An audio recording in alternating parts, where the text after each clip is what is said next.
welcome to Pay It Forward. Today's tutorial I'm going to be showing you how to make this very sweet little rustic style owl mini quilt. You can make it as a wall hanging, you can make it as a mug rug, perhaps just a little table topper, any way you like. If you would like to make it along with me, simply click on the link in the description below. You can download your free pattern templates and then we can get started. So to start our little mini quilt today, we're going to need, if you have a look in your description and you've printed out your PDF shapes, of course, you'll see your sizing for your pieces. You need a front panel, in a lighter colour is best. You'll need a back panel, and I've actually interfaced mine. I like to work with interfaced fabrics. I'm just used to working with heavier fabrics, but I do find that because I'm going to make this one a wall hanging, I like it to hold itself nice and firm, so that's why I've done that. You'll need your two side pieces, your two top pieces, and you also need a piece of wadding. This one's a fusible one. It doesn't have to be fusible, just a nice fine one just to go in the centre. If you don't have any quilt wadding, you could substitute and use just perhaps a couple of pieces of felt. We'll just bulk out that little quilt. You'll also need your applique shapes cut out with your fusible web on the back, so you'll need your little tree. You need the little hole that goes inside, so a nice dark colour for that, so that your little owl looks like he really is settled inside that hole.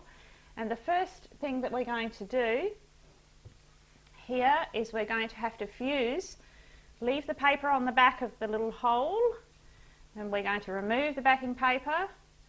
The fusible web is there applied. Remove the backing paper, and we're going to actually press that little owl into place. You'll see that he'll sit just nicely, follow the line of his base there, and he just sits a little off centre there. Fuse that one into place before peeling off this backing paper, and then we'll do the next step. So you can see there that I've actually fused that little owl and his little face into place. Now I can remove that backing paper from my shape there, and you can see that on that panel front I've just positioned that little tree where I want it, but this little one has to get fused on first, so I just find it will be lined up, so make sure you line your tree up with the base of your panel, and if you just hold it there you can just slip your little owl shape in, your little hole, and you can just get that to where you want it. Once you've got that positioned where you want it, we really do want to see that full outline of that little owl, and then you can fuse it into place. I would remove the tree, fuse the little hole on first, and then I would fuse the tree straight over the top. That will give us that lovely little three-dimensional look that the little owl is actually in the tree. You'll also need, I didn't tell you before, of course you'll need an assortment of green buttons. When you come to put your little foliage on your tree, which of course we're doing with buttons here today, it's up to you how many you have. It'll depend on what you have, I guess. Just make it a nice assortment of sizes. You can even use little hearts, are really nice, and different green tones always seems to work really well. Also, I like to put a little heart on my owl when he's done, just there like that, and that's a tiny button that I've got. That's just optional, of course. I don't know why I always like to put a little heart on my owl, but I do. So we'll just do that. So just fuse those on in the correct positioning with your hot iron and your protective cloth.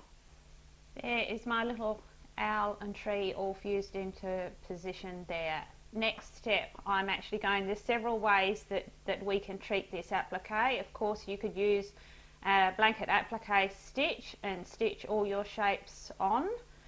I'm actually I want to do a bit of machine applique today, and I'm going to be threading my machine up in just a tan, just something lighter than whatever the tree is, just something a couple of shades lighter, and I'm going to just sew a top stitch, because I really want to mark out the lines of the tree and just give it a little bit more detail.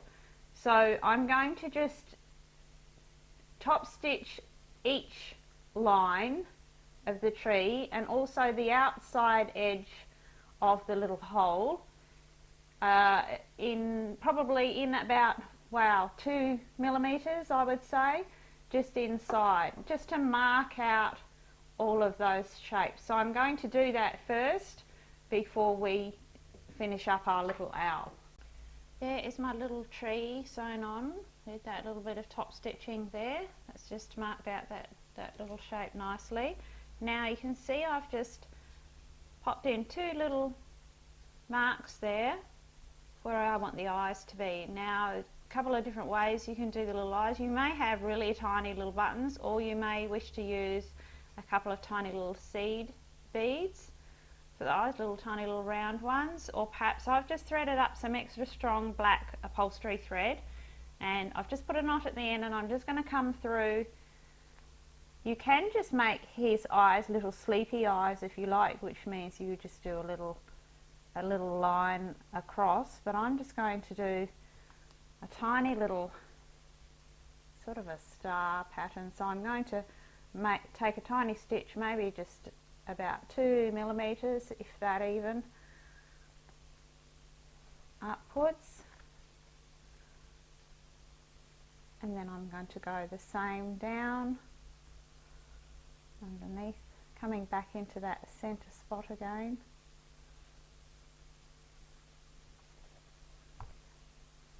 And I'm basically going to make just like a little asterisk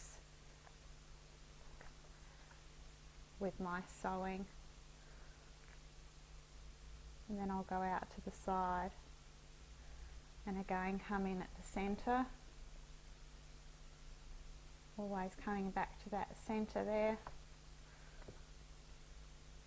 And you can see I'm just going to create just a little simple asterisk shape both sides, and then I'm going to do the same using probably just a deep or an orange if you have it, or just a deep mustard like I've got here, and I'm just going to make 2 little stitches to indicate a little beak. It really just needs to be quite rustic and quite subtle there, so we'll just do those. There's my little owl's little eyes, just a couple of little asterisks there, and just a couple of tiny stitches there, just 3 stitches there I've done to create just the look of a little beak there. We are going for a very natural kind of rustic look here. You could even sew these pieces on using just a nice primitive running stitch done by hand, would look really good too. I am going to just blanket applique just the outside edge of that little owl, not the face section, but just that outside edge with a blanket applique stitch, or what we call a buttonhole stitch. If you don't know how to do this stitch, just have a look on my other channel, Lisa Pay, and you'll find how to sew the blanket applique stitch, and that will show you that one up close. I'm just going to do that now. You can see that little blanket applique stitch around that little owl has just outlined him nicely. Our next step is to add I've just given all of that a little press. Next step is to add our side panels, so it's just right sides together, just line them up. We pop the sides on first, each side, and we just stitch that seam straight down each side on the machine, and your seam allowance is around about 6 millimeters in from the edge there. There are my side panels sewn on, and I've given those a little press and pressed that seam open and flat. Now we just repeat the process with the top and bottom panels with the same seam allowance. Once my border is all on, then of course I press out all those seams and get that nice and flat. And now is the time where I actually like to apply my wadding to the back, and mine is fusible, so I'm just going to press that on. We pop that on now so that when we sew our buttons on, of course those buttons are going to sit in nicely into the fabric. So just a matter of pressing that on. If you don't have a fusible weight one, you can just use a couple of tacking stitches to keep that in place. Once we've sewn our buttons on, of course that wadding will be held nicely in place. And now with that wadding in place, it's just a matter of positioning your buttons, working out where you want your buttons to be, and they really need to be sewn on just quite random. Usually it works best if your larger buttons start right where the branches end. You can cover the ends of the branches if you like with those, and then it's just a matter of forming little clusters of different shapes, balance out your colours and sewing them on. Use some different coloured green threads to sew them on. I'll just be using an extra strong upholstery thread. because we've got our wadding on behind there, those buttons are going to sink in there really nicely onto that front, and I will also sew on my little heart button now as well. Our final quilting stitches will be done when we assemble the little mini quilt. Now you can see I have all of my buttons sewn into place, and you can see that I've done them just quite randomly, made sure that the bigger ones start at the base and then just pop some little ones further out. If you're using little heart buttons, face the points outwards because it just gives that indication of tree growth, and I've sewn on my little heart there. Now I'm going to now put my little quilt together. If you were going to add anything else, you would be adding it now. So if you wanted to add any little text or perhaps little inspirational words or little patches and things, now would be the time to do it.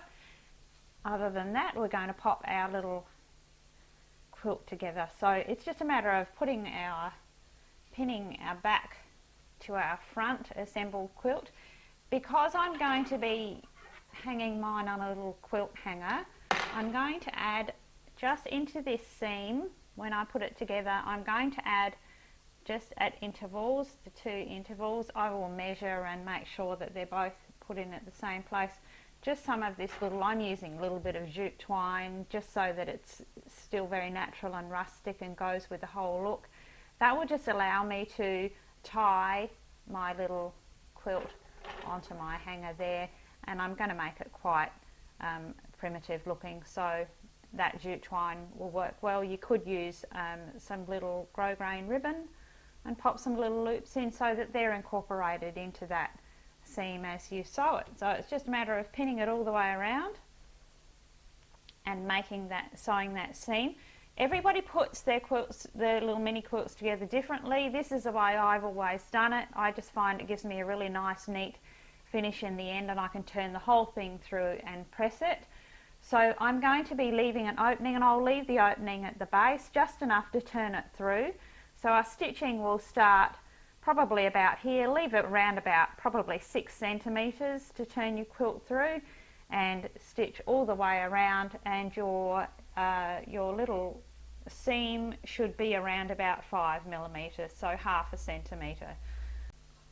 So now I have sewn that outside seam, left the bottom open, and I've turned it through, and I've pressed out all of my seams, and I've made sure that my seams underneath here are all lying nice and flat and pressed out. Press it from behind as well.